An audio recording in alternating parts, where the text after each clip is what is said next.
시작하겠습니다. 오늘은 십계명 응용편 6번째 시간입니다. 율법의 옷을 전당 잡으시고 그리스도의 옷으로 돌려주신다. 출애굽기 22장 25절에서부터 27절까지 말씀입니다. 내가 만일 너와 함께한 백성 중에서 가난한 자에게 돈을 꾸어주면 너는 그에게 채권자같이 하지 말며 이자를 받지 말 것이며 내가 만일 이웃의 옷을 전당 잡거든 해가 지기 전에 그에게 돌려보내라. 그것이 유일한 옷이라.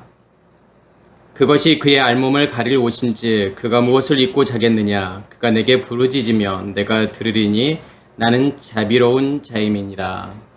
아멘. 네, 오늘이 이제 십계명 응용편 6번째 시간이고, 십계명 응용편은 이제 오늘로써 끝내고 다음 시간부터는 산상수훈을 제가 한다고 말씀을 드렸고요. 오늘 제목을 이렇게 보신 분들은 알겠지만 오늘 내용은 그 전의 시간도 마찬가지죠. 첫 번째 시간부터 지난 시간까지의 모든 내용들이 우리가 알고 있는 그런 것, 우리는 이제 이러한 내용들을 마치 민법이니 형법이니 이런 걸로 알고 있었지만 그런 것들이 아니라 전부 다 복음이었음을 우리가 이해했죠. 그러면 오늘 말씀도 제목만 보고서도 알 수 있을 것 같아요. 이게 복음이구나. 그러니까 겉으로 보기에는 내가 가난한 사람들에게 돈을 꾸어주고 그러면 그 사람들에게 이자를 받지 마. 그리고 네가 만약에 겉옷을 전당 잡았으면 해가 지기 전에 돌려줘. 왜냐면 그 옷이라고 하는 것은 그 사람의 전부니까, 전재산이니까 라고 이제 이해할 수 있겠죠. 그래서 이 말씀을 보면서 하나님은 사랑이 많으신 하나님이다. 하나님은 은혜로운 하나님이다. 빚진 자까지도 하나님께서 그러한 형편들을 다 고려해 주시는구나 라고 이렇게 우리가 생각되어질 수 있지만 이것은 그냥 복음이에요. 우리가 이 말씀을 역사적이거나 아니면 문화적인 측면에서 이해한다 그러면 또 어떻게도 이해할 수 있는 거냐면, 가난한 사람이 돈을 빌리게 되고 그러면은 뭔가를 전당 잡아야 되는데, 그러니까 전당 잡는다라고 하는 것은 자기에게 어떻게 보면 가장 소중한 것을 전당 잡게 되겠죠. 그래서 이 당시에 이 사람들에게 있어서의 이 겉옷이라고 하는 개념은 우리가 생각하는 지금의 어떤 겉옷의 개념과는 좀 다를 수 있어요. 왜 그러냐면 대부분의 사람들은, 그러니까 부자가 아닌 대부분의 사람들은 겉옷이 한 벌밖에 없었고, 이 겉옷이라고 하는 것은 가격도 비쌌고, 그리고 어떠한 역할을 하냐면 중동 지방에서는 낮과 밤의 기온차가 심하기 때문에 밤에는 춥다고요. 그렇기 때문에 이 겉옷이라고 하는 것은 낮에는 겉옷으로도 입지만 밤에는 무엇으로도 사용하는 거냐면 이불로도 사용한다라는 거예요. 그래서 가난한 자가 돈을 빌리게 되면 너희가 그 사람의 겉옷을 저당을 잡게 되면은 그 사람에게 해가 지기 전에 돌려줘야지라고 이해할 수 있죠. 왜냐하면 그 겉옷이라고 하는 것이 그 사람에게는 무엇이 될 수 있기 때문에 그런 거죠. 이불이 될 수 있기 때문에 이불 없이 자게 하지 말고 그 사람에게 다시 돌려줘야 해 라고 우리가 생각할 수 있죠. 이것은 역사적인 관점이나 문화적인 관점으로 성경을 해석하게 되면 이렇게도 해석할 수 있다라는 거고, 그렇지만 성경은 분명하게 그것을 보여주고 싶은 게 아니라는 거예요. 어떤 다른 사람들과의 채무 관계 속에서 일어날 수 있는 일들을 설명하는 게 아니에요. 어떤 저당물이라던가 이자에 관계된 그런 것들을 설명하고 싶은 것이 아니라 이것은 그냥 복음인 거예요. 그러니까 여기에서도 뭐냐면 누구와 누구와의 관계 속에서 이 말씀을 이해해야 되는 거냐면 하나님과 나와의 관계 속에서 이 말씀을 이해하셔야 돼요. 하나님께서는, 그러니까 제가 결론적으로 이야기를 한다 그러면 하나님께서는 우리의 겉옷을 어떻게 하실 거냐면 저당 잡으실 거라는 거죠. 그리고 난 다음에 그 저당 잡힌 옷을 돌려주실 거라는 거예요. 그런데 그냥 돌려주시는 게 아니라 어떠한 옷으로 다시 돌려주실 거냐면 전혀 새로운 겉옷으로 돌려주실 거라는 거예요. 그게 복음이죠. 그래서 제가 출애굽기 21장, 22장 내용에서의 가장 중요한 포인트가 뭐냐면 눈에는 눈, 이에는 이라고 말씀을 드렸죠. 그러니까 이걸 복수의 개념으로 생각하시면 안 돼요. 누가 내 눈을 상하게 하면 네 눈도 상하게 해야지. 누가 내 이를 상하게 하면 너의 이도 상하게 해야지. 라고 하는 어떠한 복수를 하라고 하는 그러한 내용이 아니라 눈 대신에 눈이고 이 대신에 이라는 거죠.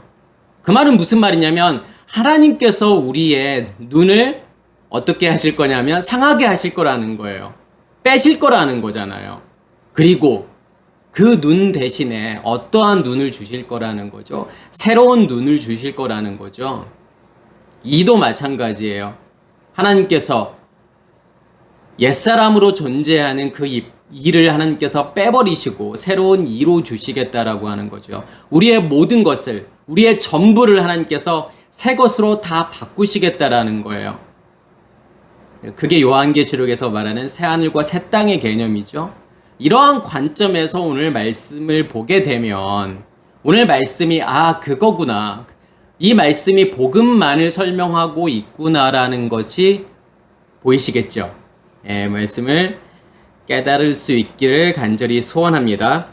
22장 25절에 보면은 내가 만일 너와 함께한 내 백성 중에서 가난한 자에게 돈을 꾸어주면, 여기에서 이제 너라는 개념이 나오죠. 그러니까 너라는 개념을 통해서 하나님께서 누구를 설명하시는 거냐면 하나님 자신을 설명하시는 거예요. 그러니까 누구와 누구와의 관계 속에서 이 말씀을 이해하셔야 되는 거냐면 하나님과 가난한 자로 존재하고 있는 우리와 하나님과의 관계 속에서 하나님께서 이 가난한 자를 어떻게 만들어 가실지를 우리가 보실 수 있으셔야 되겠죠.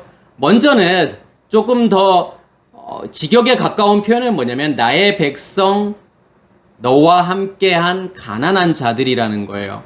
그러면 여기에서의 가난한 자들이라고 번역된 단어가 아니라고 하는 단어를 쓰는데, 이 아니라고 하는 단어는 고통당한, 억압된, 가난한, 유순한 이런 뜻이 있어요. 그럼 여기에서의 이 가난한 자라고 하는 것은 지금 어떠한 자들을 이야기하는 거죠? 제가 아까 이 가난이라고 하는 아니라고 하는 단어는 고통당하고 있다, 억압된 이라고 제가 말씀을 드렸죠. 그럼 무엇에 의해서 내가 고통을 당하고 있고 무엇에 의해서 내가 억압된 상태를 이야기하는 걸까요? 율법이라는 것이요. 내 안에 간직되어져 있는 옛 의식의 체계인, 다시 말해서 선악의 지식의 체계가 내 안에 존재하고 있다라는 거예요. 그것이 나를 어떻게 한다라는 거죠? 억압하고 있다라는 거예요. 나를 누르고 있다라고 하는 거죠. 그러한 의미에서의 지금 가난한 자들인 거예요. 그러니까 가난이라고 하는 것은 없는 거잖아요. 그러니까 성경에서의 가난한 자, 부자가 나오는데 그 가난한 자와 부자라고 하는 개념은 우리가 생각하는 어떤 물질의 유무, 물질의 많고 적음을 뜻하는 게 아니에요. 물질이 많은 자를 부자라고 이야기하고 물질이 적은 자를 가난한 자라고 이야기하는 것이 아니라 무엇으로 채워진 자가 부자예요. 하나님의 것으로 채워진 자가 부자인 거고, 하나님의 것이 존재하지 않는 자가 뭐냐면 가난한 자라고 하는 거죠. 그래서 이 가난이라고 하는 것은 반대로 이야기하면 무엇에 대한 부자로도 생각할 수 있는 거냐면 율법에 대한 부자, 그러니까 율법의 체계로 존재하고 있는 자, 그것으로 충만하게 있는 자를 또 뭐라고 이야기하는 거냐면 부자라고도 이야기를 하잖아요. 그래서 보여지는 것, 물질에 대해서는, 그러니까 물질이라고 하는 것은 내 안에 간직되어져 있는 어떤 체계의 질서를 이야기하는 거예요. 율법을 이야기하는 거죠. 율법에 대해서 부요하지만 하나님의 것에 대해서는 가난한 자들을 이야기하는 거죠. 하나님의 것이 존재하지 않는 자들, 그러한 자들을 성경에서는 무엇이라고 이야기하는 거냐면 가난한 자들이라고 이야기하는 건데, 그 가난한 자들을 무엇으로 지금 표현하는 거냐면 너와 함께한 나의 백성이라고 이야기를 하죠. 그러니까 여기에서의 함께 하다라고 하는 단어가 임이라고 하는 단어를 쓰는데 임이라고 하는 단어는 아맘에서 온 단어예요. 아맘이라고 하는 것이 뭐냐면 합치다, 결합하다 이런 뜻이 있어요. 그러면 가나안의 상태로 존재하는 자들이 하나님의 백성이 되었다, 하나님과 함께하는 자가 되었다라고 하는 것은 무엇을 이야기하는 거냐면 연결을 이야기하는 거죠. 어떻게 연결이 되는 걸까요? 무엇에 의해서 연결이 되는 거냐면 그 가난한 자들에게 하나님의 말씀이 들려지게 되면 그 말씀이라는 것으로 서로 연결이 되었을 때 여기에서 함께 한다라는 거예요. 그래서 너와 함께하는 가난한 자들이라고 표현하는 거죠. 그래서 우리는 사실은 무엇으로 처음에 존재할 수밖에 없는 거냐면 가난한 자로 존재할 수밖에 없는 거고, 성경은 이것을 창세기 1장 2절에서 무엇이라고 이야기하는 거냐면 그것을 호셰크라고 이야기하죠. 그것을 어둠이라고 이야기하는 거예요. 그 어둠으로 존재하는 자들에게 지금 무엇이 비춰진 거냐면 빛이 비춰진 거예요. 하나님의 말씀이 그들에게 임했다라는 거죠. 그렇게 되게 되면 돈을 꾸어준다라고 하는 것은 뭘 의미하는 걸까요? 이 케세프라고 하는 단어는 은이라고 하는 단어예요. 그래서 이 은이라고 하는 것은 이제 주로 돈이라고 번역이 되죠. 왜냐하면 옛날의 사람들은, 고대의 사람들은 이 은이라고 하는 것을 무엇으로 사용했냐면 돈으로 사용했기 때문에, 화폐로 사용했죠. 그렇기 때문에 여기에서 이제 돈이라고 번역을 했지만, 이 케세프라고 하는 단어는 어떠한 의미로도 성경에서 쓰여지는 거냐면 속전의 의미가 있죠. 그러니까 속전이라고 하는 것은 죗값이에요. 그 값을 누가 지금 지불해 주는 걸 이야기하는 거죠. 예수의 십자가의 죽음이라고 하는 거가 무엇을 지금 없애시는 거냐면 우리 안에 있는 죄를 없애시는 거잖아요. 그것이 속전이 되는 거죠. 그러니까 예수 그리스도 자체가 속전이 되어서 십자가에서 달려 돌아가신 거예요. 우리의 죄값을 지불하셨다라는 거예요. 무엇으로 우리에게 주시는 거예요, 그러면요? 그 속전으로요. 자신의 생명을 우리에게 넘겨주시는 거잖아요. 그래서 여기에서의 돈을 꾸어준다라고 하는 것은 무엇을 의미하는 거냐면 우리에게 속전을 지불했다라는 거고, 다시 말해서 내가 예수와 함께 십자가에 죽었다라고 하는 거죠. 내가 예수와 함께 십자가에 죽었다라고 하는 것은 무엇을 내 안에 간직하게 되는 거죠? 예수의 생명을 내 안에 간직하게 되는 거예요. 그래서 가룟 유다가 예수를 은 30에 팔게 되잖아요. 그 은 30이라고 하는 개념은 뭐냐면 그게 속전이 되는 거예요. 죗값이에요. 그것을 내가 받는 거예요. 그것을 받아서 어디에 들어가게 되죠? 그 은 30이요? 그 케세프가요? 성전고에 들어가게 되잖아요. 그렇게 들어갔다가 무엇을 사게 되냐면 밭을 사게 되죠. 피밭을 사게 되잖아요. 다시 말해서 그것에 의해서, 그 속전에 의해서 우리의 마음 땅이 무슨 땅으로 바뀌게 되는 거죠? 피로 산 땅으로 바뀌게 된다라는 것을 누구를 통해서 지금 설명하고 있는 거냐면 가룟 유다를 통해서 설명하고 있는 거예요. 그래서 우리는 가룟 유다를 비난하지만 우리는 모두 뭐냐면 그 길을 걷고 있다라고 하는 거죠. 그래서 여기서 가난한 자라고 하는 것은 가룟 유다를 이야기하는 거예요. 그렇게 가난한 자, 가룟 유다로 존재하고 있는 자들은 누구를 통해서, 그 예수를 통해서 속전을 받아야 되는 거고, 그 값에 의해서 무엇을 사게 되는 거냐면 이 마음 땅이 누구의 땅으로 바뀌는 거예요. 하나님의 땅으로 바뀌게 되는 것을 설명하는 내용이에요. 무엇이 심겨졌기 때문에요. 그 값에 의해서요. 그 예수의 생명이 우리 안에 심겨졌기 때문에 그런 거예요. 우리 안에 무엇을 간직한 거냐면 빛을 간직한 거고, 우리 안에 생명을 간직하고 우리 안에 불을 간직한 거예요. 그게요. 그게 돈을 꾸어줬다라고 지금 여기에서 이야기하는 거고, 너는 그에게 채권자같이 하지 말며 이자를 받지 말며, 채권자같이 한다라고 하는 것과 이자를 받지 말라고 하는 것은 지금 무엇을 이야기하는 걸까요? 어떠한 이자를 지금 받지 말라고 하는 거죠? 그러니까 이자라고 하는 이 단어가 네셰크라는 단어를 쓰죠. 그러니까 네셰크라고 하는 단어는 이익이에요. 이자예요. 성경에서는 계속 이 네셰크라는 단어를 쓰면서 뭐라고 우리에게 이야기를 하는 거냐면 절대로 이자를 받지 마 라고 이야기하는 건데, 그러면 어떠한 이득을 지금 취하는 걸까요? 그러니까 내가 가난한 자들에게 돈을 꾸어준다라고 하는 거, 그러니까 내가 내 안에 간직되어져 있는 생명을 주게 되면, 누군가에게 그 예수 그리스도의 생명을 넘겨주게 되면, 주었다 그러면 이자를 받을 수 없다라는 거예요. 그러니까 다시 말해서 어떠한 이득을 가질 수 없다라는 거죠. 어떠한 것을 소유하려고 하지 않는다라는 거예요. 그렇지만 내가 채권자로 존재하고 있고 내가 이자를 받고 있다라고 하는 것은 뭐냐면, 내가 무엇으로 주었다라고 하는 거냐면 율법으로 주었다라는 거예요. 율법으로 주었기 때문에 무엇을 요구하는 거냐면 이자를 요구하는 거, 어떤 소유를 요구하는 거예요. 이게 무엇의 관점으로 우리가 생각해야 되는 거냐면 9번째 계명과 10번째 계명으로 생각을 하셔야 돼요. 9번째 계명은 무엇이죠? 거짓 증거하지 말라고 하는 거잖아요. 거짓 증거하지 말라고 하는 것은 무엇으로 주는 게 거짓 증거예요? 율법으로 넘겨주는 것이 거짓 증거잖아요. 거짓이라고 하는 것은 진리가 아닌 모든 것들은 다 거짓이잖아요. 하나님 아닌 모든 것들은 다 거짓인 건데, 내가 하나님으로 넘겨주는 것이 아니라, 그 진리로 넘겨주는 것이 아니라 율법으로 넘겨주게 되면 그것은 거짓 증거라는 거죠.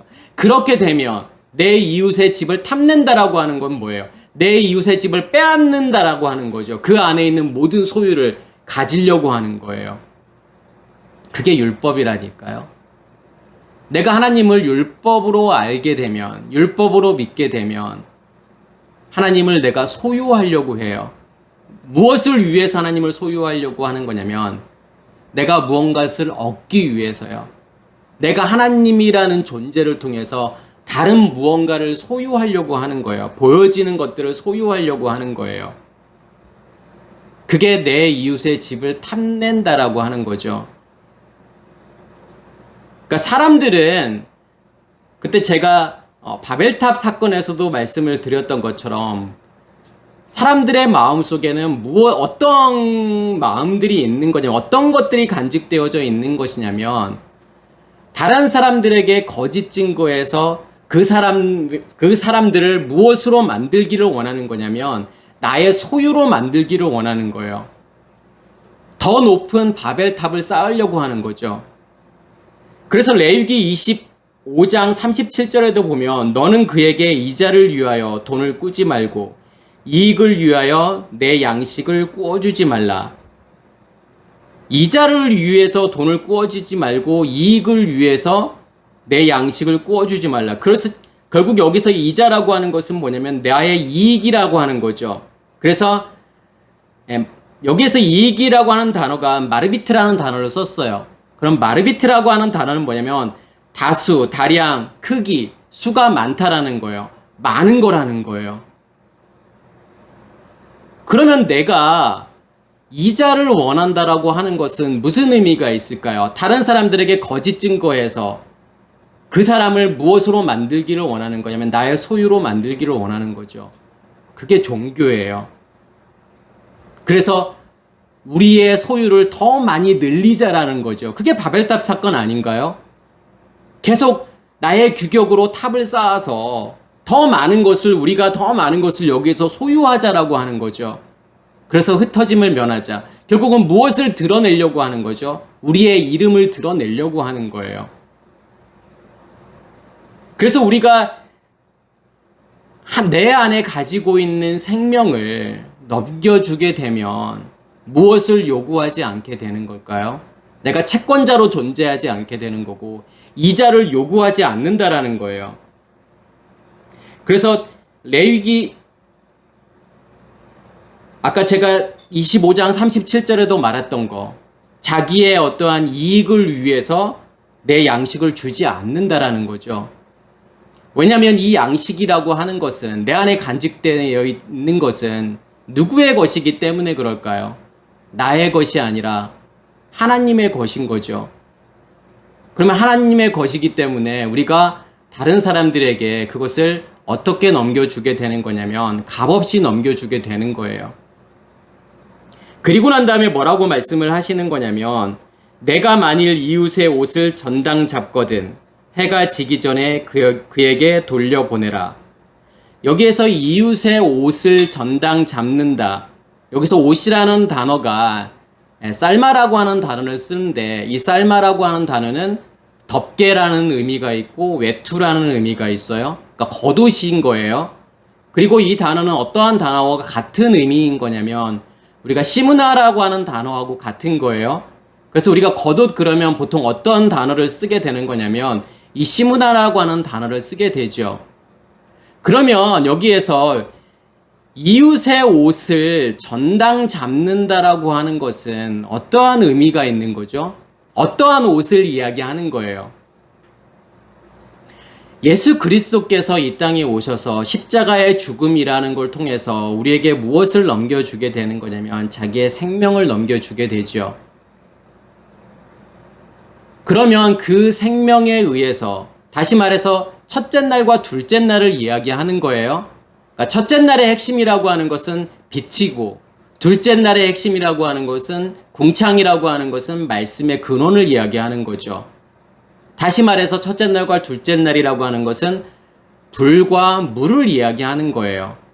그것을 생명이라고 이야기하는 거고, 그것을 넘겨주게 되는 거고, 그러면 그것을 내가 간직했다라고 하는 것은 무엇을 내가 입고 있는 거냐면 속옷을 입게 되는 거예요. 그것을 성경은 무엇이라고 이야기하는 거냐면 케토네트라고 이야기하는 거죠.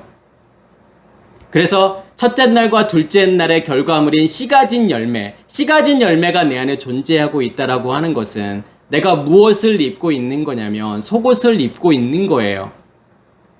그래서 우리가 옷을 입지 않는 것은 뭐냐면 부끄러운 존재예요. 그런데 부끄럽다라고 하는 것을 알지 못했다라고 하는 거죠. 부끄러운 존재임을 몰랐다라고 하는 거예요. 그 말은 무슨 의미가 있는 거죠? 내가 벗은 존재임을 몰랐다라는 거예요. 무엇으로 옷 입고 있었기 때문에요. 율법이라고 하는 옷을 입고 있었기 때문에요. 나는 부끄러운 존재라고 생각 안 했죠. 나는 율법을 이렇게 잘 지켰는데 하나님께서 하라고 한 거 열심히 하고 살았고, 하지 말라는 거 안 하려고 열심히 노력하고 살았으니까 그러한 자신이 어떻게 부끄러운 존재라고 생각했겠어요? 나는 옷 입은 존재라고 생각했겠죠. 그렇지만 하나님께서는 무엇으로 옷 입었다라고 이야기하는 거냐면, 시물라, 너 율법의 옷을 입고 있는 거야. 그런데 그렇게 벗은 존재에게 하나님께서 무엇을 입혀주시는 거냐면 속옷을 입혀주시는 거예요. 그게 씨 가진 열매인 거고, 그리고 넷째 날에 이 씨 가진 열매가 무엇으로 존재하게 되는 거냐면 광명체들로 존재하게 되죠. 광명체들이라고 하는 것은 이 빛을 어디를 향해서 비추는 거냐면 먼저는 내 안을 비추게 되는 거죠. 그리고 그 빛을 밖을 향해서 비추게 되는 거예요. 그래서 밖을 향해 비추면 비출수록 내 안에 있는 불은 더 강하게 타오르게 되고 더 많은 빛을 내게 되는 거예요. 그러면 그걸 통해서 무엇을 입게 되는 거냐면 옷을 입게 되는 거죠. 그게 내가 그리스도로 옷 입었다라는 거예요. 하나님의 임재가 나를 덮게 되는 거고 하나님의 의식이 나를 덮어버렸다라고 하는 거죠. 나의 전체를 덮어버린 거예요. 그게 뭐냐면 옷 입은 거란 말이에요. 그러면 어떠한 옷을 입고 있던 내가 어떠한 옷을 입게 되는 거죠? 율법의 옷을 입고 있던, 율법의 겉옷을 입고 있던 내가 그 겉옷이 없어지게 되고 무엇으로 다시 입게 되는 거냐면 하나님의 것으로, 하나님께서 주신 옷으로 다시 입게 되는 거예요. 예수 그리스도를 통해서 만들어진 그 옷으로, 그 겉옷으로 내가 다시 입게 된다라는 것을 지금 여기에서 설명하고 싶은 거예요. 그러면 제가 아까 말씀을 드렸던 것처럼 예수 그리스도께서 자기 안에 있는 생명을 넘겨주심으로 무엇을 가져가시는 거예요? 우리가 입고 있는 이 율법의 겉옷을 가져가시는 거예요. 그것을 담보물로 가져가신다라는 거죠. 그리고 난 다음에 무엇으로 돌려주시는 거냐면 그리스도라는 옷으로 다시 돌려주시는 거예요. 그게 복음이에요. 사람들과의 어떠한 채무 관계를 이야기하는 게 아니에요. 그러면 전당 잡고 있다라고 하는 것은 우리가 어떠한 의미에서 좀 생각을 해봐야 될까요? 전당물이 존재하고 있다라고 하는 것은 그 전당물을 다시 찾아오기 위해서는 어떠한 일들이 일어나야 되는 거죠? 빚을 갚아야 되는 거잖아요. 빚을 갚아야만이 전당물을 다시 돌려받을 수 있죠. 빚을 갚기 전에는 절대로 전당물을 다시 돌려주지 않아요. 그 말은 무슨 말일까요? 빚을 갚는다라고 하는 것은요. 어떻게 빚을 갚을 수 있죠? 그 빚을요? 내가 예수 그리스도를 통해서 넘겨받은 그 생명, 이게 빚인데, 그러면 이 빚을 어떻게 갚아야 되는 거냐면, 내가 넷째 날, 다섯, 여섯째 날을 어떻게 살아야 되는지를 보여주는 말씀이에요. 내 안에 있는 빚을 다른 사람들에게 비춰야 되잖아요. 내 안에 간직되어져 있는 양식을 넘겨줘야 되는 거잖아요. 예수 그리스도라는 빚을요. 그 양식을요. 다른 사람들에게 그 빚을 넘겨줌을 통해서 누구에게 빚을 갚는 거냐면 하나님께 빚을 갚게 되는 거예요. 그러면 그러한 과정들을 통해서 무엇을 입게 되는 거죠? 그 전당물을 다시 돌려받는다라고 하는 것은 하나님께서 원래 가지고 있던 그 옷이 아니라 하나님께서 주시기를 원하시는 새 옷으로 다시 입게 되는 거예요. 그게 성경이 말하는 예복이에요. 그래서 모든 과정들은 뭐냐면 내가 가난한 자들에게 돈을 주는 거, 돈을 빌려주는 그때부터 내가 하나님으로부터 그것을 그 케세프를 받는 그때부터 모든 과정들은 뭐냐면 나의 옛 옷이 없어지고 나의 하나님께서 주시기를 원하시는 새 옷으로 넘겨받는 모든 과정들을 이야기하는 거예요.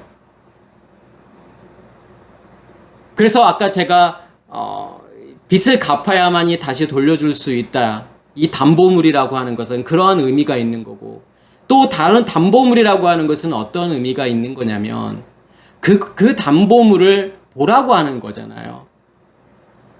그 담보물이 내가 너희 담보물을 가지고 있음을 보라고 하는 거잖아요. 우리의 담보물이라고 하는 그 겉옷이라고 하는 것은 율법이라고 하는 거죠. 우리의 겉사람이라고 하는 겉옷이잖아요. 우리의 겉사람의 겉옷이 존재하고 있음을 보라고 하는 거잖아요. 내가 완전히 빚을 갚기 전까지는 여전히 이 담보물이 존재하고 있구나. 우리의 겉사람이 존재하고 있구나. 이것을 잊지 말라고 하는 거예요.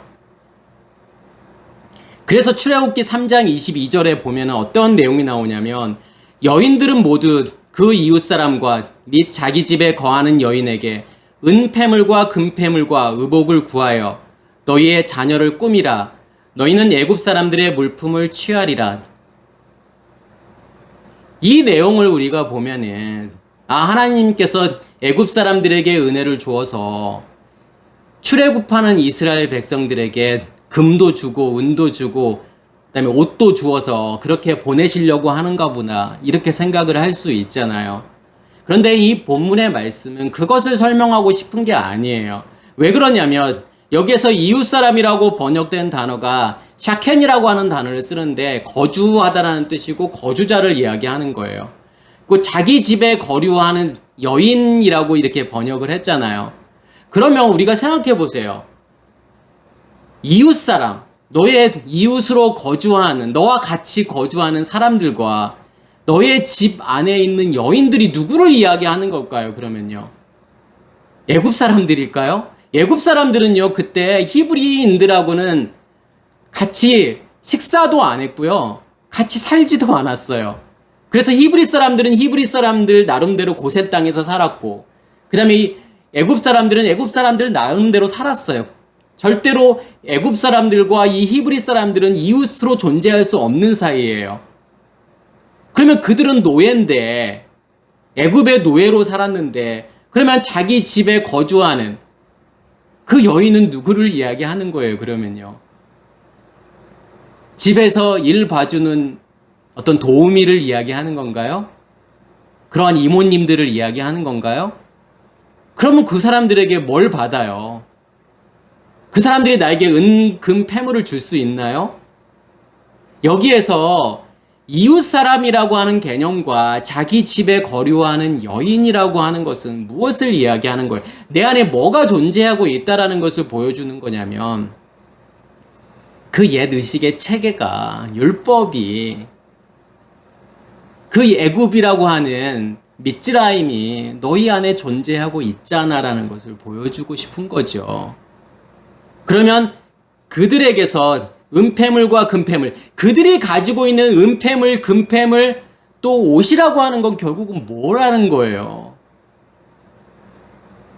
여기에서의 폐물이라고 하는 단어는 켈리라고 하는 단어를 쓰는데 켈리라고 하는 단어가 어떤 도구를 이야기하고 그릇을 이야기하고 수도 있지만 또 이 켈리라고 하는 단어가 무엇을 이야기하는 거냐면 치장하다라는 거죠.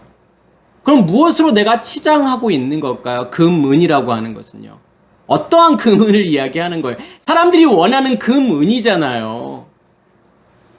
사람들이 바라고 희망하는 모든 것들, 그 물질이라고 하는 거, 보여지는 모든 것을 무엇으로 표현할 수 있는 거냐면 은과 금으로 표현할 수 있어요. 그래서 성전 미문 앞에 있는 안진뱅이에게 베드로와 요한이 뭐라고 이야기하는 거예요? 은과 금은 내게 없거니와 네가 원하는 그 은과 금, 그 율법이라고 하는 보여지는 거, 그것은 나에게 없지만 내게 있는 것으로 내게 주노니 나사렛 예수 그리스도의 이름으로 일어나 걸으라는 거잖아요. 걸을 수 없는 성전이었어요. 율법으로 존재하는 성전이었기 때문에요. 그렇지만 무엇을 주게 되면, 진짜 금과 은을 주게 되면 일어나 걸을 수 있는 성전으로 바뀐다라고 하는 거예요. 성소와 지성소는 전부 다 무엇으로 되어 있냐면 은과 금으로 되어 있어요. 성전 밖은요, 전부 놋세상이잖아요. 번제단도. 거기서 쓰여지는 모든 도구들도 다 놋으로 되어 있어요. 그렇지만 성전 안으로 들어오면 전부 다 금이고, 은은 어디에 쓰여지냐면 성소와 지성소를 맡고 있는 휘장, 거기에 네 기둥이 있는데 그 네 기둥의 받침은 은으로 되어 있고 그 기둥은 금으로 되어 있잖아요. 거기에만 은이 쓰여지게 되죠. 나머지는 전부 금이에요. 무엇을 이야기하고 싶은 걸까요, 그러면요? 너로 간직하고 있는, 율법으로 간직하고 있는, 네가 바라고 원하는 그 은과 금, 그 폐물을 이야기하는 거고, 시물라, 그 옷을 이야기하는 거예요. 그것으로 덮여져 있는 그 옛 의식의 체계, 그 율법이라는 것으로 덮여져 있는 너의 의식. 누가 주는 거예요, 그거? 내 안에 있는 것들이 만들어낸 거잖아요. 내 안에 있는 선악의 지식의 나무라고 하는 것이 은폐물과 금폐물과 의복을 만들 거잖아요. 그것으로 뭐 하라는 거죠? 내 자녀를 꿈이라고 이야기하는 거잖아요. 여기에서의 아들과 딸이라는 개념도 무엇으로 설명할 수 있는 거냐면 성전의 개념으로 설명할 수 있는 거죠. 그럼 꿈이라고 하는 것은 이 춤이라고 하는 단어를 쓰죠. 꿈이다라고 하는 단어가 두다, 배치하다, 놓다, 세우다 그런 뜻이에요. 너가 가지고 있는 것으로 뭘 만들었다라고 하는 거예요. 성전을 만들었다라고 하는 거잖아요.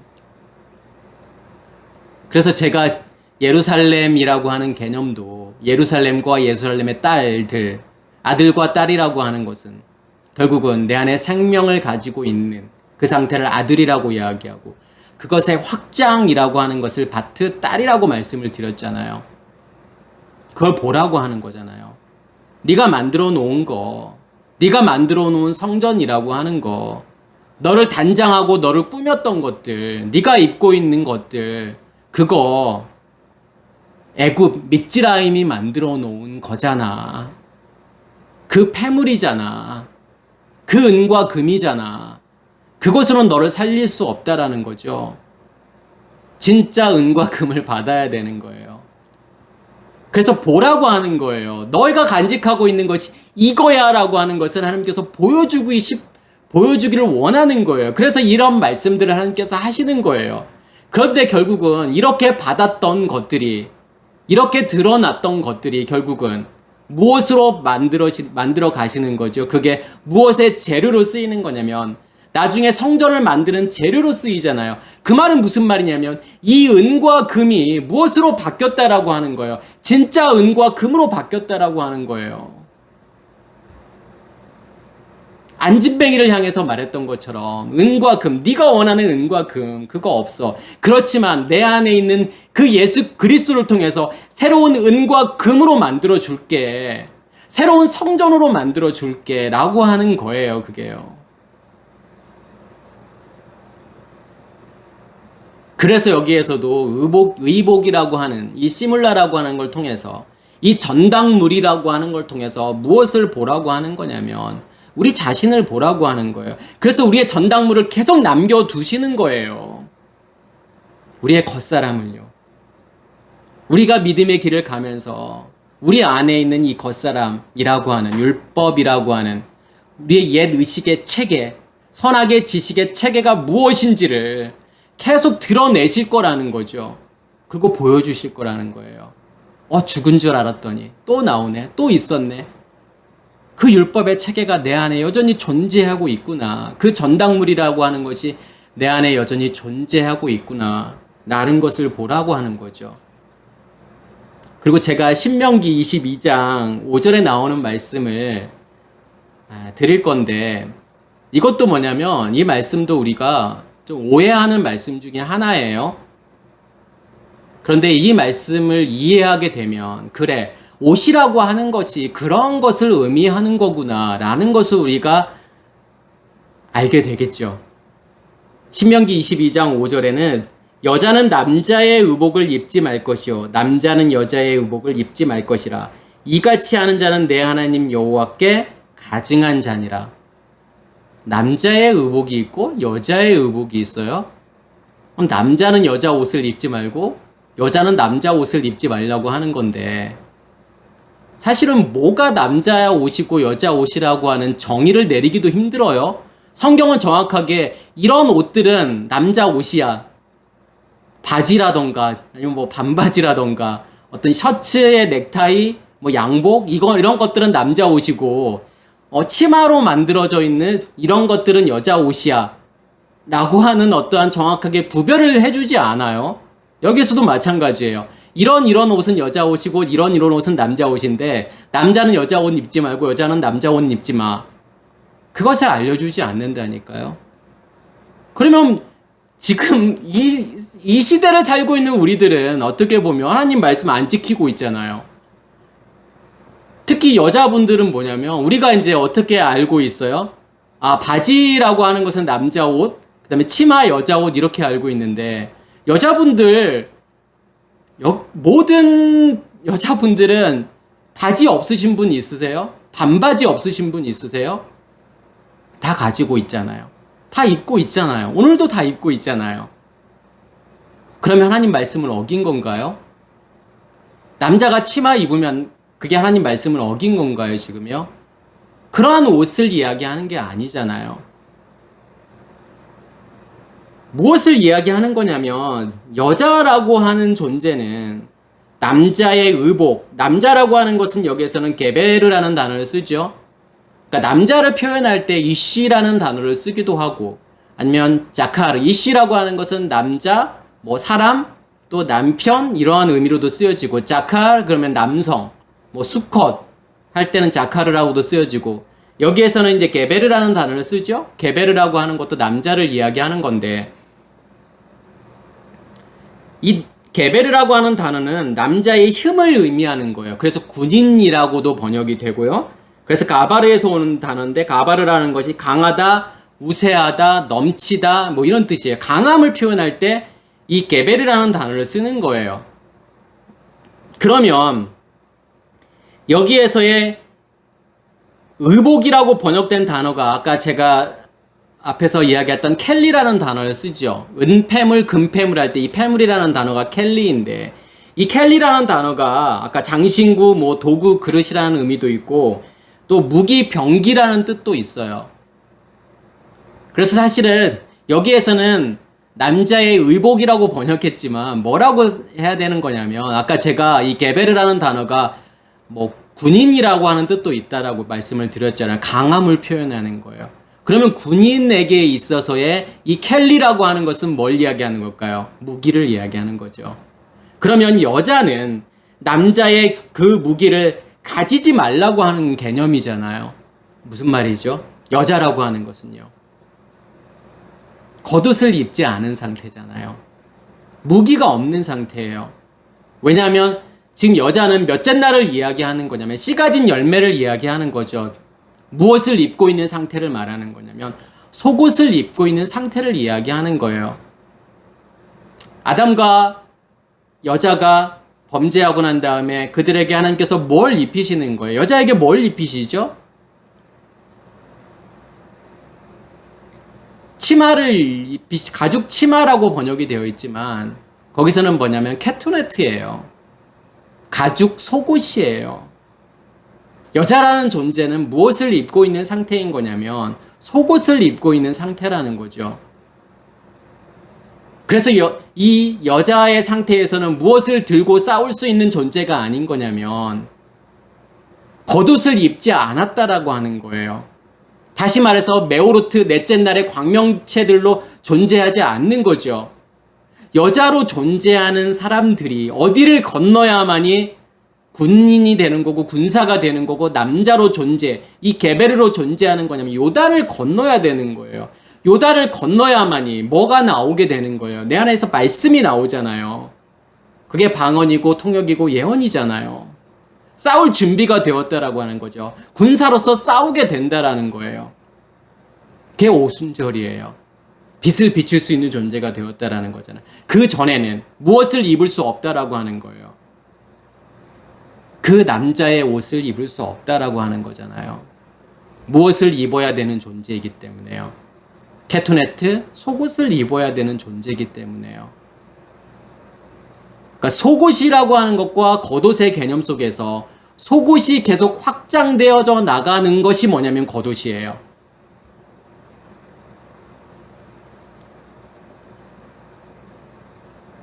그래서 겉옷은 어떻게 입게 되는 거냐면 노아 홍수 이후에 무엇에 의해서 입게 되는 거죠? 누구에 의해서요?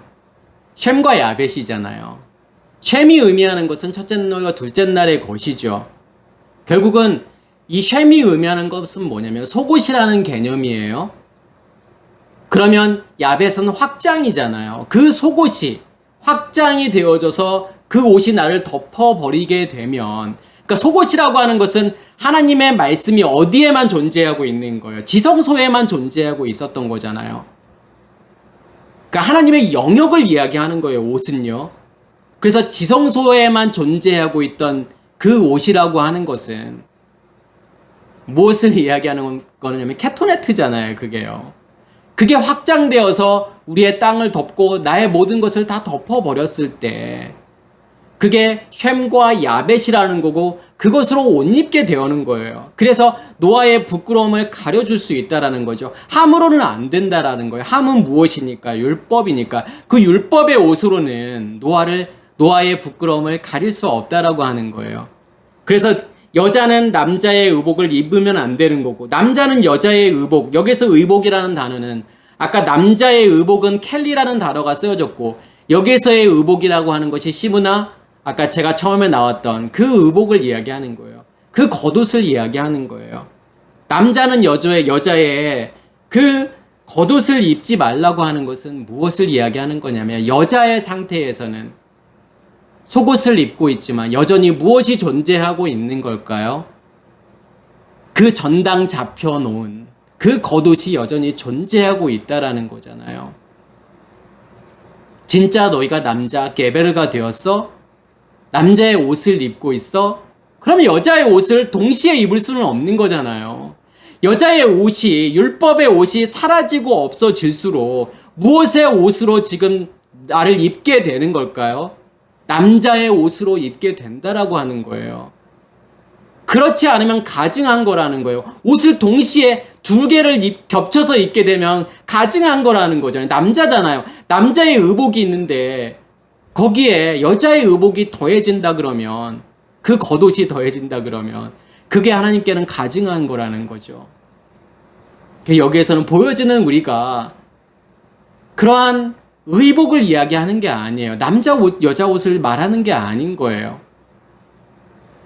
이 말씀 우리가 어차피 실천 안 하고 살잖아요. 왜 실천 안 하고 살죠? 이 말씀이 복음이라고 생각하지 않기 때문에 그래요. 당연한 거잖아요. 여자는 남자의 의복을 입을 수 없는 거고, 남자가 되었어? 그럼 여자의 의복을 입을 수 없는 거죠. 이 말씀이라는 걸 통해서 지금 이 시물라가 뭘 이야기하는 건지 이해가 되시잖아요. 처음에 잡고 있는 그 시물라, 율법의 옷, 여자가 여자의 상태로 입고 있는 그 옷, 그것을 하나님께서 전당 잡으시고 우리에게 뭐 하실 거라는 거냐면 새로운 옷으로 돌려주실 거라는 거예요. 어떤 옷으로요? 남자가 입고 있는 옷으로요. 이 게베르가 입고 있는 그 옷으로 하나님께서 돌려주실 거라는 거잖아요. 다시 말해서 아까 셈과 야벳에 의해서 입었던 그 옷이요, 노아가 입었던 그 옷이요, 그 겉옷이요, 그 겉옷으로 하나님께서 다시 주실 거라는 거예요.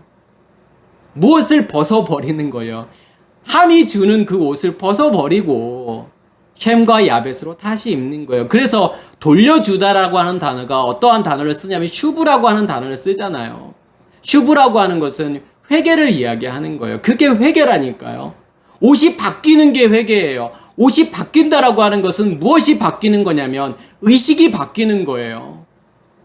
선악의 지식의 나무라고 하는 그 의식으로 살던 내가, 그것이 없어지고 무엇이 내 안에 존재하고 있기 때문에요. 생명나무가 존재하고 있기 때문에요. 생명나무가 나를 덮어버리는 거라니까요. 하나님의 의식이요, 하나님의 질서가요, 하나님의 체계가요, 하나님에 의해서 만들어 놓은 모든 것들요, 감정, 느낌, 생각, 그것들이 만들어 놓은 모든 의미들, 이러한 의미들이 바뀌는 거예요.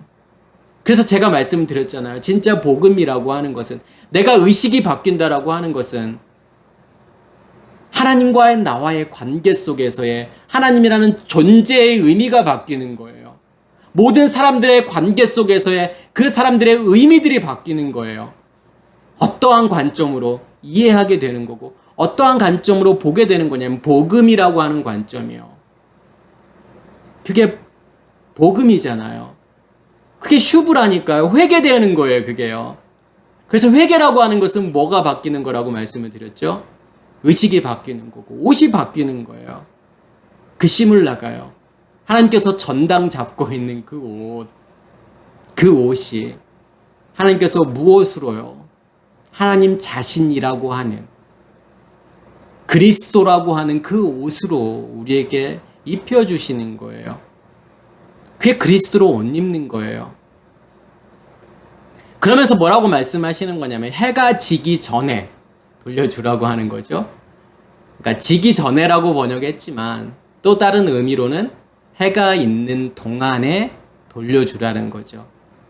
같은 의미로 보시면 돼요. 해가 있는 동안이라는 의미와 그 다음에 옷을, 시물라를 다시, 겉옷을 다시 돌려준다라는 개념을, 제가 이 겉옷을 다시 돌려받는 개념은 어떨 때부터, 전당 잡고 있을 때부터 돌려주시는 거예요. 돌려주시는 모든 과정들이, 그 과정들이 어디에서 일어나는 거냐면 지금 태양이 있는 동안에 일어나고 있다라고 하는 거죠. 그러면 태양이 있다라고 하는 것은, 해가 있다라고 하는 것은 뭘 의미하는 거죠? 내가 무엇을 살고 있는 거예요? 낮을 살고 있는 거잖아요. 욤이라고 하는 시간을 살고 있는 것이 지금 태양이 있는 그런 의미인 거죠. 밤이라고 하는 것은요, 이 라일라는 우리의 겉사람을 이야기하는 거죠. 우리의 속사람은 욤, 낮을 살고 우리의 겉사람은 라일라, 밤을 살게 되는 거죠. 근데 하나님께서 무엇에 의해서요?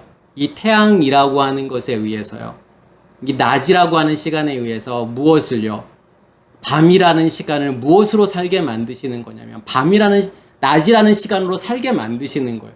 밤이 없어지는 거예요. 무엇이 늘어나기 때문에요. 낮이라고 하는 시간이 늘어나기 때문에 밤이 사라지고 없어지는 거예요. 밤에 우리에게 달빛을 주시는 이유는 뭐죠? 그 달빛이라고 하는 것은 엄밀히 말하면 달이 내는 빛이 아니에요. 태양빛이잖아요. 태양빛을 달이 반사해서 우리가 보게 되는 거죠. 그 빛은요. 누구의 빛이에요? 태양빛이잖아요. 밤이라는 시간에 태양빛을 보게 하시는 거예요. 이게 하나님이라는 존재야. 라는 것을 우리에게 계속 끊임없이 보여주시는 거예요. 그래서 태양이 존재하는 동안에 뭐가 계속 바뀌는 거죠? 옷이 계속 바뀌는 거예요. 율법의 옷이 없어지고요. 하나님께서 주시는 그리스도의 옷으로 계속 입고 있다라고 하는 거예요. 밤이라고 하는 시간을 무엇으로 살으라고 하는 거죠? 낮으로 살라고 하는 거잖아요. 그래서 예수님께서 내가 다시 올 건데 언제 다시 올 거라고 했죠? 도둑같이 오실 거라는 거냐? 밤에요. 왜요? 우리의 겉사람으로 그 그리스도라는 존재는 무엇으로 인식할 수밖에 없기 때문에요. 도둑으로 인식할 수밖에 없다라는 거예요. 절대로 알 수 없다라는 거예요. 우리의 겉사람은 그리스도의 오심을 절대로 알 수 없다라는 거예요. 그러한 의미에서의 도둑인 거예요. 근데 깨어있으라고 하는 것은요. 어떻게 깨어있죠? 밤을요? 밤을 무엇으로 살으라고 하는 거냐면 밤을 낮으로 살아야지. 그게 깨어있는 거예요. 어떠한 시간을 없애시는 거고 삭제하시는 거냐면 밤이라고 하는 시간을 없애시고 삭제하시는 거예요. 그래서 요한계시록 21장에 보면 무엇이 없어지는 거냐면 밤이라고 하는 시간이 없어지게 되잖아요. 무엇으로 내가 살고 있기 때문에요. 낮으로 살고 있기 때문에요. 낮이라는 시간으로 살고 있기 때문에요. 우리가 그러한 관점으로 무엇을 이해하셔야 되냐면 이 해라고 하는 태양이라고 하는 쉐메시죠. 이 쉐메시라고 하는 의미를 이해하셔야 돼요. 그래서 우리가 여호수아 10장에 보면은 어떤 내용이 나오죠? 지금 이스라엘 백성들이 아모리아와 싸우게 되잖아요. 제가 이 내용을 지난주에 요한계시록 설교하면서 제가 말씀을 드렸어요. 왜냐면 거기에 어떠한 단어가 나오면 쉐메시라는 단어가 나왔어요. 그러니까 넷째 천사가 무엇을 쏟게 되죠? 대접을 쏟게 되잖아요. 어디에 쏟게 되냐면 쉐메시 태양에 쏟게 되잖아요. 그러면 그 불에 의해서 뭐가 타게 돼요? 사람이 타 죽게 되잖아요. 그럼 그것을 제가 무엇이라고 설명을 드린 거냐면 이 해라고 하는 거, 태양이라고 하는 것은 7 등불이라고 말씀을 드렸잖아요. 우리의 성소에서 타고 있는 7 등불, 빛을 이야기하는 거죠. 근데 7 대접이 부어졌다라고 하는 것은 기름 부음이란 말이에요. 그래서 이 7 등불 태양에 무엇이 계속 부어지는 거냐면 기름이 계속 부어지기 때문에 이 태양빛이 더 빛나게 되는 거예요. 그것에 의해서 사람이 죽게 된다라고 하는 것은 우리의 겉사람의 죽음을 말씀을 드렸잖아요. 그러면서 제가 이 여호수아의 일을 말씀을 드렸죠. 아모리아하고 싸우는데 여호수아가 뭐라고 하나님께 말하죠? 태양아 너는 기브온에 머물라. 달아 너는 아얄론 골짜기에 머물라. 이렇게 말씀을 하시잖아요. 기브온과 아얄론 골짜기. 그게 무엇을 의미하는 걸까요? 태양이 멈췄다라고 하는 거. 그게 단순하게 우리가 생각하는 초자연적인 어떤 현상을 이야기하고 싶어서 성경이 그것을 보여주시는 건가요? 태양이 안 멈추면 싸울 수 없었을까요? 아니 하나님의 능력이시라면 해가 지기 전 얼마든지 싸워서 다 없앨 수도 있을 텐데요. 1시간 안에도, 아니 1시간이 안 걸릴 수도 있죠. 1분 안에도 다 없앨 수도 있잖아요. 근데 왜 굳이 태양을 멈추게 해서 그랬을까요? 실제로 태양이 멈추면 어떻게 되죠? 태양이 멈춘다는 개념은 태양이 멈추는 게 아니잖아요.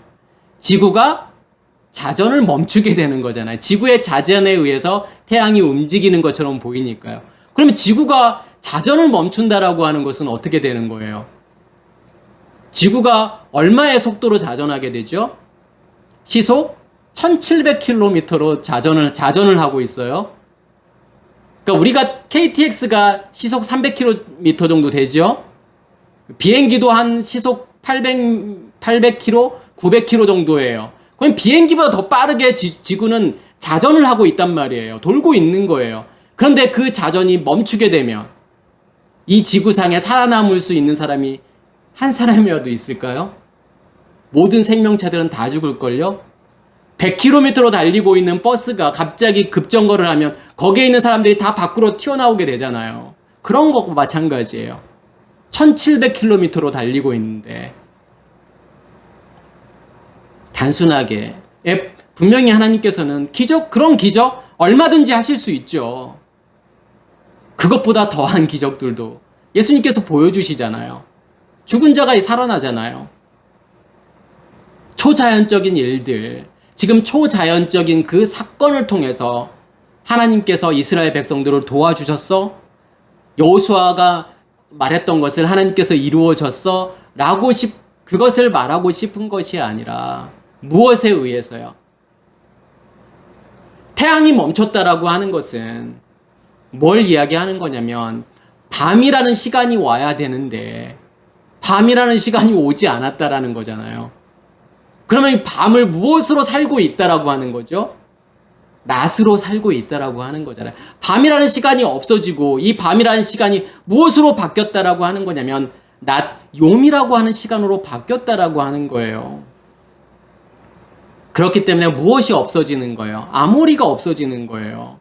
아모리라고 하는 것은 산이라고 하는 거죠. 그리고 아까 제가 기브온이라고 하는 뜻도 많은 작은 산들, 언덕을 이야기할 때 기브온이라는 단어가 그런 뜻이 있어요. 뭔가 굴곡이 있다라고 하는 거잖아요. 평평하지 않다라는 거잖아요. 진리는요, 굴곡이 없잖아요. 평평한 상태를 이야기하는 거죠. 비진리는요, 뭔가 굴곡이 있는 거예요. 튀어나온 거예요. 그게 율법이라고 하는 거잖아요. 나의 것이 존재하고 있는 거잖아요. 나의 것이 작은 산들로 존재하고 있는 게 아모리인 거고 기브온이잖아요. 아얄론 골짜기라고 하는 것은요, 골짜기라고 하는 것은 깊다라는 뜻이고 아얄론이라고 하는 것은 아일에서 온 단어예요. 아일이라고 하는 것은 힘세다는 거예요. 강하다. 이게 울이라고 하는 단어에서 온 건데 울이라고 하는 것도 힘세다라는 뜻이에요. 그래서 우리가 엘로힘을 알고 있죠. 하나님이라고 하는 이 엘로힘이라는 단어도 어디에서 온 단어냐면 아일, 울에서 온 단어예요. 강한 존재라는 뜻이에요. 그래서 가나안의 모든 신들은 다 엘로힘이라니까요. 우리가 추구하고 있는 것들이요, 우리는 강해지기를 원하잖아요. 힘세지기를 원하잖아요. 그래서 돈을 가지려고 하고 권력을 가지려고 하는 거 아닌가요? 소유하려고 하는 거잖아요. 그게 아얄론이라니까요. 그게 신이란 말이에요. 그래서 내가 하나님이라는 존재를 그냥 힘센 존재, 나에게 뭔가를 줄 수 있는, 나에게 소유할 수 있는 존재로 내가 하나님을 인식하고 있다 그러면 그 하나님은 뭐일 수밖에 없는 거예요? 우상일 수밖에 없다라는 거예요. 그 아얄론의 상태를 하나님께서 다 없애시는 거예요, 지금요. 기브온의 상태를 다 없애시는 거예요. 무엇이 무엇으로 살게 되므로요. 밤이라는 시간을 무엇으로 살게 되는 거냐면 낮으로 살게 되는 거잖아요. 삼손도 마찬가지예요. 삼손이라는 단어도 쉐메시에서 온 단어예요. 태양이라는 뜻이에요. 무엇이 없어져야 돼요? 삼손의 머리카락이 잘려 나가야 돼요.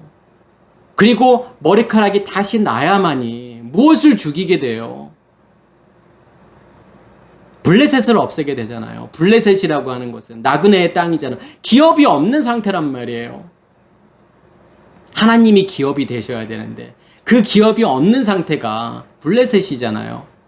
어디의 성전에서 다곤을 섬기는 그 신전에서 지금 삼손이 거기 있는 사람들을 다 죽이게 되잖아요. 다곤이라고 하는 것은 나그에서 온 단어죠. 물고기라는 거예요. 물고기라고 하는 것은 다산을 의미하고 풍요를 의미해요. 그게 신이잖아요. 그게 다곤신이라니까요. 우리가 원하는 성공, 풍요, 번성, 번영, 이게 전부 신이라는 거예요. 그것을 다 없애기 위해서는 어떠한 일이 일어나야 되는 거냐면 삼손의 머리가 다시 나야 되는 거예요. 그 전에 머리가 다 잘려야 되고 새로운 머리카락이 다시 나야 되는 거예요. 머리카락이라고 하는 것은 나를 덮고 있는 거예요. 뭐가 나를 덮고 있느냐 이거죠. 하나님께서 전당 잡고 있는 그 옛 율법의 옷으로는 안 된다라고 하는 거예요. 다곤신이 없어지지 않는 거예요. 그렇지만 하나님께서 새로운 옷으로 주시잖아요. 새로운 옷으로 우리에게 입혀 주시잖아요. 그럴 때 뭐가 없어지는 거냐면 다곤신이 없어지는 거예요. 우리의 겉사람의 죽음을 이야기하는 거예요.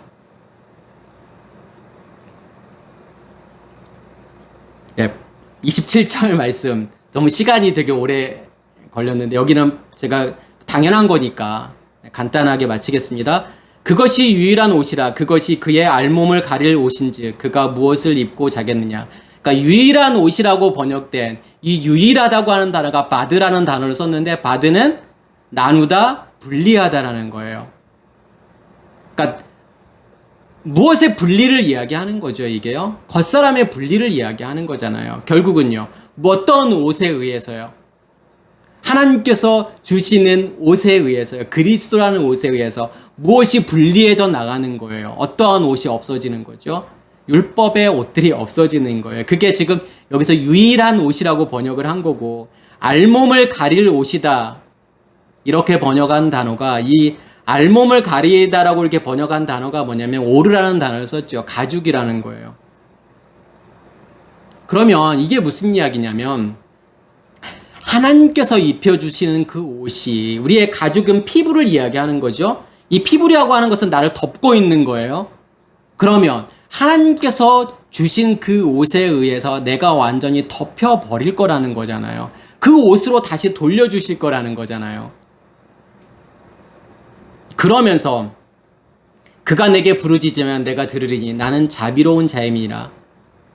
부르짖다라고 하는 것은 무엇을 이야기하는 거냐면 말씀을 이야기하는 거예요.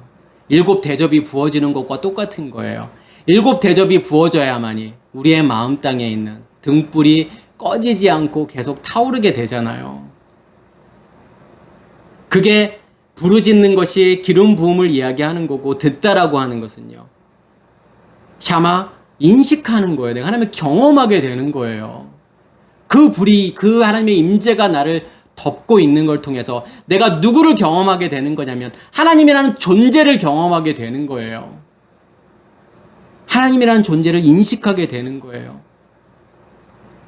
하나님이 누구인지를 알게 된다라는 거죠. 그게 뭐냐면 그게 하나님의 은혜라고 하는 거예요. 자비예요. 그게 자비하심이에요. 하나님의 은혜가 내 안에 있다라고 하는 것은 결국은 어떠한 과정들이 내 안에서 이루어지고 있는 거죠. 내가 하나님의 옷으로 입고 있는 과정들이, 그러한 일들이 내 안에서 이루어지고 있는 것이 은혜이고 그게 자비라고 하는 거예요. 예. 오늘 말씀이 다른 때보다 좀 길어졌는데 제가 이제 지금 응용편을 6번째, 오늘까지 6번째 시간이었죠. 그래서 제가 6번을 읽은 말씀을 드리는 걸 통해서 정말 말하고 싶은 건 뭐냐면 하나님의 모든 말씀은 다 복음을 설명하는 거지, 우리가 일상생활을 살면서 이루어지는 그러한 일들을 설명하는 게 아니라고 하는 거죠. 그래서 이 말씀들을 통해서 복음이 무엇인지를 정확하게 깨닫기를 간절히 소원합니다. 마치겠습니다.